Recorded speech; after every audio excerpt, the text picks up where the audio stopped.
There are two tactics everyone wants a piece of. One is a Klopp tactic, the other is a Guardiola tactic. This is Guardiola's unbeatable 4-3-3. Let's see how it actually works.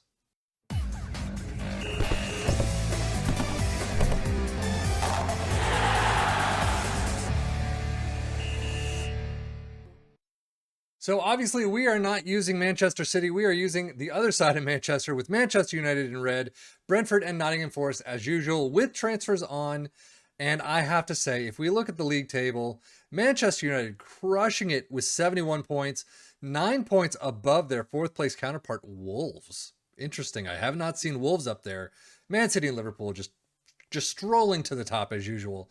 But Brentford and Nottingham Forest dead, almost dead last, tied on 29 points, just 5 points above just dead last Brighton. But Manchester United with 71 points, clear winners in this competition against these three. Let's take a look at the tactic though. As you can see, it is unbeatable Guardiola 4-3-3 tactic. It is a Topa, I don't know what that is. Topa Sahip OL? But attacking mentality, you have a sweeper keeper in support, you have two wingbacks in support, you have a central defender in defend on the left, a ball playing defender on the right, a DM in support, a ball winning midfielder in defend, you have an inverted winger, I keep saying wingback, in support, a winger on the right in support, an advanced playmaker in support centrally, and then right above him is a complete forward in attack. In possession, fairly narrow attacking width, approach play is pass into space, overlap on the left and right, play out of defense, passing directness is shorter, tempo is standard.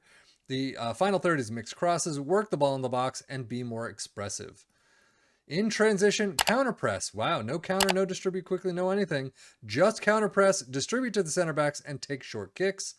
And then out of possession, high press line of engagement, higher defensive line, much or not much more often, but trigger press more often, prevent short goalkeeper distribution, and that is it. No opposition instructions as usual, and that's where you find yourselves right now.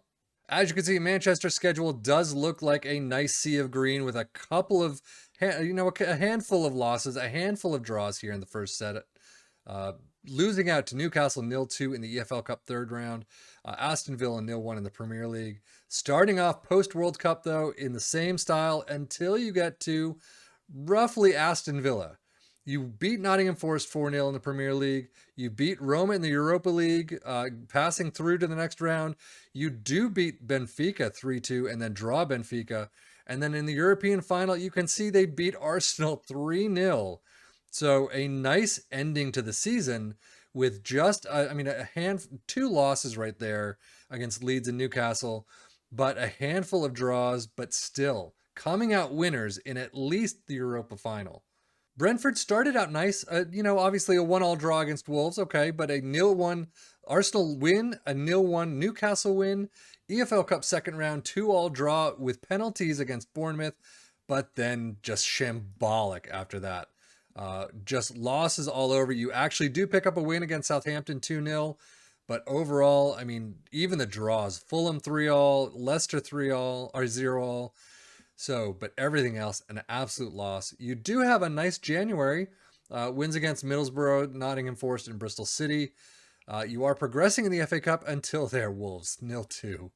But the last half of the season, just awful, awful, awful. So out of every competition, completely out of the Premier League now. No saying much anymore. Schedule-wise, for Nottingham Forest, starting out again, Fulham with a 2-1 win, Bournemouth with a 1-0 win, Brighton with a 1-1 draw, and then you just kick the bucket. Wins against Brentford, wins against Everton, Rotherham. So, yeah, not a lot of good here. Aston Villa 3-2 win, Brighton a 2-0 win, Fulham and Wolves.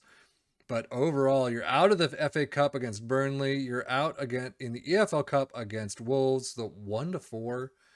But overall, just absolutely horrific. So yet again, Nottingham Forest picking up Scarpa, but here you got transfers for Brentford, Rade Krunic again, but Javi Manquillo from Newcastle for $4.5 million almost, or just over. So at least there's someone new. Manchester United coming out with a couple of new ones too. Jesus Ferreira with $55 million from FC Dallas. Leonidas Stergiou From St. Gallen, 8 3/4. And then a couple of outs, Rade Vitek again. So pretty much standard, except for some of these players. Some of the ins are new ones for me, so that's pretty good. So clearly throughout the entire team overviews, you are not going to see Brentford or Nottingham Forest whatsoever, -1 category. I've just taken a look. Most goals, Man City with 91, Liverpool with 81, but Manchester United with 63 in third place. Fewest shots against, Manchester United with 380.